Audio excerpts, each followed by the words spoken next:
Hi, thank you for clicking on the video. As you can see, we'll be discussing the movie What Men Want today.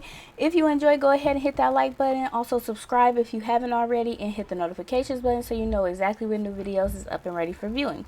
As per usual, if you don't like spoilers and you've never seen the movie before, you should jump off here, go watch it, and then come back. If you don't care, we move on. So I never fully watched it until the other night.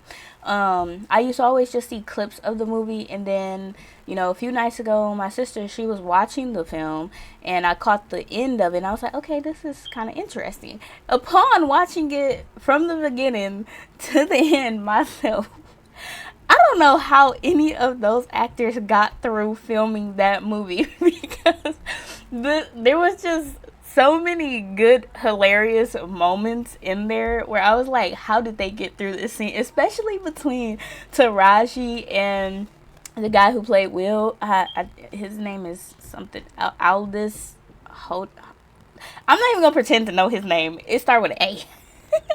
But the dude who played her love interest, they had some great moments. Now that dude, he's always been funny to me. Like, he first got on my radar as someone who's like interesting to see on screen when he was playing on Leverage. Like, I loved his character on Leverage. So, obviously the film was gonna be good and funny because he's pretty good with humor. But the scene between them was really really funny. Now I noticed some things about the movie that I wanted to talk about. I wasn't originally going to discuss this movie at all, but I didn't like the friend group in that movie. Like, her friends was not her friends. And I'm gonna be completely honest, if y'all think that this girl is so problematic, if y'all think that she's just around y'all and she's jealous of y'all lives, and every little thing you do she has a problem with, why are y'all inviting her to stuff? Like, you don't have to continue being friends. Even if you grew up with the motherfucker, you don't have to continue being friends with them, especially if you think they're so problematic. The fact that they all sat up here and told her, oh no, we think that you just jealous of us because you ain't got no man. Okay, and you don't have your life going the way that you want it, so you just jealous of us, and we've always felt that way. Well, why the fuck are you inviting her if you feel like she's always bringing down the mood? There's no reason for you to.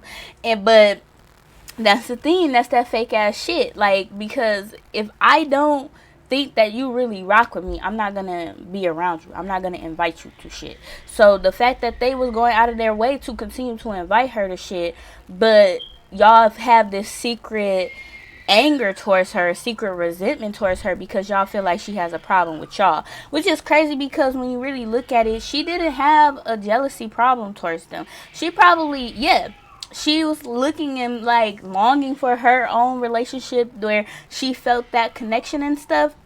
But I think she genuinely was happy for her friends. And the fact that they were so mad at her that she exposed that y'all, first and foremost, your man cheated on you with your cousin. I find that shit to be so trifling. I don't know why people think it's okay to. And then this is my issue with it. When she exposes this, the cousin stand up and said, he said y'all was on a break. Why does that matter? You shouldn't be looking at your family's man. You shouldn't be looking at your friends' man in any capacity. That shit's nasty. It's very disgusting.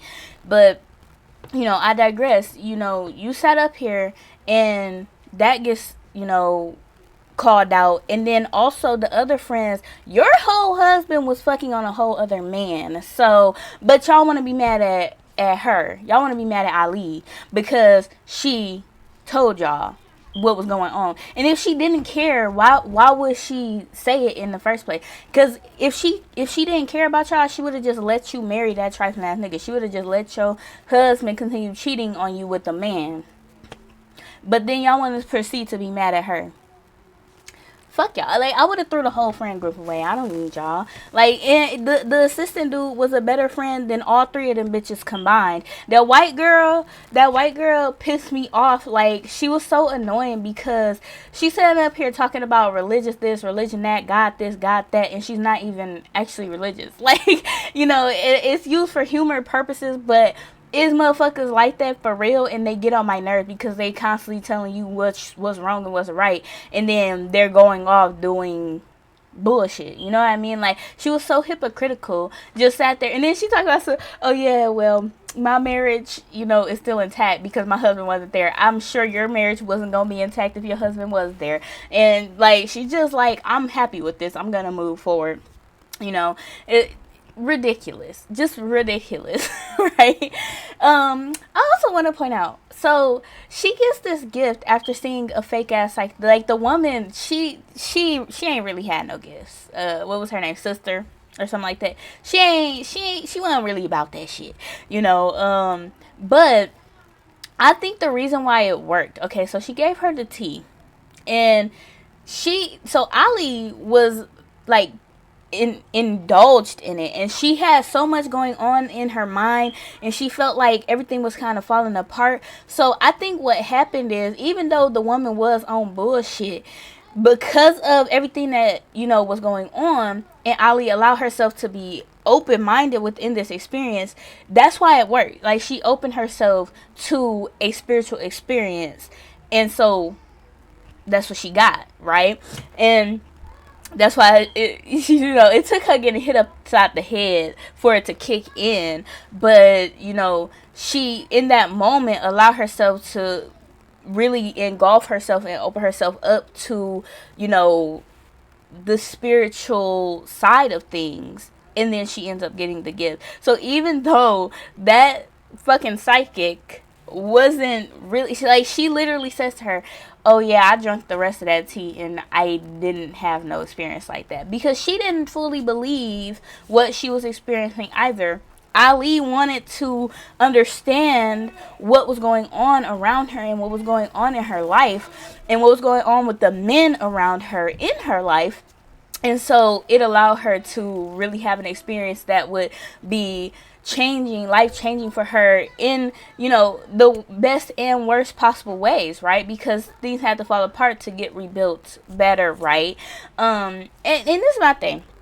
I feel like people think that you would want a gift like that. I don't think that you should ever want a gift like that, because it is a burden. You know what I mean? It would be a burden.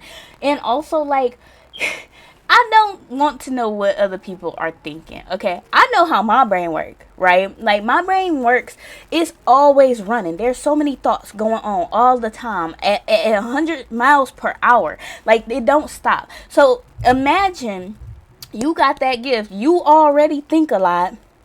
And then you around people that's all thinking, and then you run into somebody that also thinks that way. It's just a bunch of that. I feel like it would be a headache, I feel like. And also, you probably would end up hearing shit you don't want to hear, learning information about people you don't want to learn. Like, it becomes a burden. And while it helped her at first, but you see how the way it like circled around her to the point where everything literally fell apart and she had to fix everything at the end. Again, I don't feel like she should have apologized the way that she did to her friends. Like, they was really, and I'm being completely honest, Mari, I think it was, the way she was looking at her in that restaurant when she was coming to apologize, like, she didn't forgive her. She didn't fuck with her. And in that moment, you should have said, no, I'm gonna be completely honest, even though you stopped me from marrying a piece of shit, I don't rock with you. Like, that's what you should have said, because you don't fuck with her. It's very fucking obvious just from the look on your face. Like, and I would have peeped that, and I would have been like, you know what? I apologize that, you know, y'all men was pieces of shit.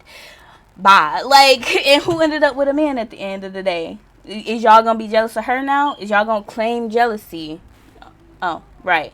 You know, at least she learned something from the experience. At least she, you know, gained perspective. Y'all sat up there and just still took no accountability. Like, you just blamed her. You only blamed her. Okay, you know. That's pretty much all that I really wanted to talk about this movie. I know a lot happened in the movie. I just, I didn't want to talk about the rest of it because, it didn't like, it didn't make me like. What do you expect? She works in a field with men being men. They were acting like how men act, especially in a competitive field. It's not just a work field with men. Like, it's not like a normal office. This is a very competitive business. And so, she's tough. So they're not going to take it easy on her. In fact, they feel like she, is too tough on them. So they feel like they have to hit 10 times harder because they know she's coming with full force to from the beginning. And so it's like, what do you really expect in that scenario when it's a competitive work field, and you have to literally work hard for every little, acknowledgement that you get, It was ridiculous. But yeah, I enjoyed the movie. If you haven't seen it, you should go and see it. Like it's on Tubi. That's where I watched it. You should check it out. It's funny. It is gonna make you laugh. But yeah. So thank you if you made it this far. If you have seen the movie, what was your favorite part in the movie? And until next time. Bye.